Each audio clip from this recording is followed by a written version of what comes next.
চারটে কাঠের পানির ঘুমটি ছিল। সেই চারটে কাঠের পানির ঘুমটি থেকে যে মল বানিয়েছে আপনারা দেখতেই পাচ্ছেন, কারণ খোকন দাসের ডান হাত ছিল, তো খোকন দাসের তোলাবাজি করতো। এই মুহূর্তে সবথেকে বড় খবর পূর্ব বর্ধমানের রথতলা এলাকা থেকে। স্থানীয় বিজেপি কর্মীদের অভিযোগ, একসময় একটি ছোট্ট পানের ঘুমটির মালিক ছিলেন গদাই সিংহ রায়। এলাকাবাসীর দাবি, প্রাক্তন বিধায়ক খোকন দাসের ঘনিষ্ঠ সহযোগী হিসেবে পরিচিত গদাই সিংহ রায় পরবর্তীকালে দ্রুত প্রভাবশালী ব্যবসায়ীতে পরিণত হন। স্থানীয়দের অভিযোগ, সরকারি জমি বেআইনিভাবে রেজিস্ট্রি করে সেখানে বড় দোকান এবং একটি বিল্ডার্স অফিস গড়ে তোলা হয়। শুধু তাই নয়, এলাকার একাধিক মহিলার অভিযোগ, চাকরি পাইয়ে দেওয়া ও জমি দেওয়ার প্রতিশ্রুতি দিয়ে বিভিন্ন ব্যক্তিকে কাছ থেকে টাকা নেওয়া হয়েছে। স্থানীয়দের দাবি, রাজনৈতিক পরিস্থিতি পরিবর্তনের পর দীর্ঘদিন এলাকা ছেড়েছিলেন গদাই সিংহ রায়। তবে আজ হঠাৎ করে তার স্ত্রী দোকান খুলে কোল্ড ড্রিঙ্কস কোম্পানির ফ্রিজ ও অন্যান্য সামগ্রী কোম্পানিকে রিটার্ন দেওয়ার উদ্যোগ নেয়। এই ঘটনাকে কেন্দ্র করে উত্তেজনা ছড়িয়ে পড়ে এলাকায়। বিজেপি কর্মীরা বিক্ষোভ দেখিয়ে দাবি করেন সকলের উপস্থিতিতে এবং সাক্ষী রেখে দোকানের জিনিসপত্র সরানো হোক। তাদের বক্তব্য, কাউকে কিছু না জানিয়েই মালপত্র সরিয়ে নেওয়া হলে ভবিষ্যতে মিথ্যা অভিযোগ বা বিতর্কের সৃষ্টি হতে পারে। ঘটনাস্থলে উপস্থিত এলাকার মহিলারাও গদাই সিংহ রায়ের বিরুদ্ধে একাধিক অভিযোগ তুলে সরব হন।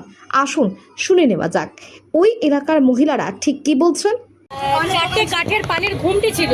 সেই চারটে কাঠের পানির ঘুমটি থেকে যে মল বানিয়েছে আপনারা দেখতেই পাচ্ছেন, কারণ খোকন দাসের ডান হাত ছিল, তো খোকন দাসের তোলাবাজি করতো, সেটা করে মলটা বানিয়েছে। আজকের যে আজকের ফ্যাক্ট হচ্ছে, ওনাদের কোম্পানির মাল টাকা দিচ্ছে না, মাল বের করবে, সেই কারণে ওনারা ফোন করেছেন। এবার টাকাটা দিচ্ছে না, ওনারা অবশ্যই ওনাদের জিনিস নিয়ে যাবেন। এবার কথা ছিল আমুলের ডেয়ারির মাল বার করবে, সেটা না করে আপনারাই দেখুন ঘুরিয়ে ক্যাম্পার মাল বার করেছে, কোল্ড ড্রিঙ্কসগুলো সব বার করেছে, ফ্রিজটা বার করেছে। এগুলো তো কথাই ছিল না। চোরের মতন এসে বার করে ব্যাগে থেকে ভরে নিয়ে চলে যাচ্ছে, তারপর তো বলবে বিজেপির লোকরা এখান থেকে বার করে নিয়েছে। সেটা কেন শুনবো আমরা? যদি বের করতেই চায় তাদের, যদি ঠিক আছে তাদের দোকান, তারা জিনিস বার করবে দিনের বেলা 5 জনের সামনে এসে বের করুক। এটা বার করছে, এখন বার করেছে, মুখ ঢাকা দিয়ে বের করে নিয়ে চলে গেল। তা কি বুঝবে? এখন গরমে সবাই মুখ ঢাকা দিয়ে ঘুরছে, সবাই, আমিও মুখটা ঢাকা দিয়ে তাড়াটা করে বের করে নিয়ে চলে যায়, তাই না? এখন আস্তে আস্তে বলি, আস্তে আস্তে সমস্ত অভিযোগগুলো যখন স্টেপ নেওয়া হবে, কেউ ছাড়া পাবে না। প্রত্যেকটা অপরাধেরই সবকিছু বিচার হবে, সবকিছু হবে, কিন্তু সেটা সময় সাপেক্ষ, সঙ্গে সঙ্গে তো কিছু হচ্ছে না। এই চারটে কাঠের ঘুমটি ছিল, সেটা কেউ ভাবেনি এত বড় মল হয়ে যাবে। হয়েছে যখন খোকন দাস কমিশনার জেতার পরে এটা মল হয়েছে, সবাই দেখতে পাচ্ছে। চারটে কাঠের, এটা এত বড় জায়গাটা নিয়ে কখনো চারটে কাঠের ঘুমটি হতে পারে না। জায়গাটা ছিল দুটোর সময় মাল বার করে নিচ্ছে।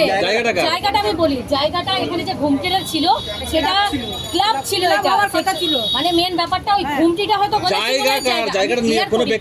আমি ক্লিয়ার করছি, সরকারের জায়গা যে ঘুমটিটা ছিল, সেই জায়গাটা হয়তো গদাই সিংহ রায়ের, বাট এই গোটা জায়গাটা গদাই সিংহ রায়ের নয়। কারণ পরে এটা পরে দখল করার পর খোকন দাস থেকে সাহায্য করেছে গোটাটা রেজিস্টার করতে। এখন যদি কোনো রেজিস্টার পুরোনো বেরোয়, সেটা খোকন দাস সাহায্য করেছে রেজিস্টার করতে গোটাটা, কিন্তু পুরোনো কাগজে কিছু থাকবে না। নতুন ভাবে হয়তো আপডেট করেছে, তার নামে রেজিস্টার করেছে। পুরোনো রেকর্ডে কিন্তু এই জায়গার মালিকানা তার নেই, এবার নামিয়ে নিতে হবে পরিষ্কার। এই জিনিস আমরা নিয়ে যেতে দেবো না। আমার নাম রেমা পাত্র, আমি 23 নম্বর ওয়ার্ডের বাসিন্দা।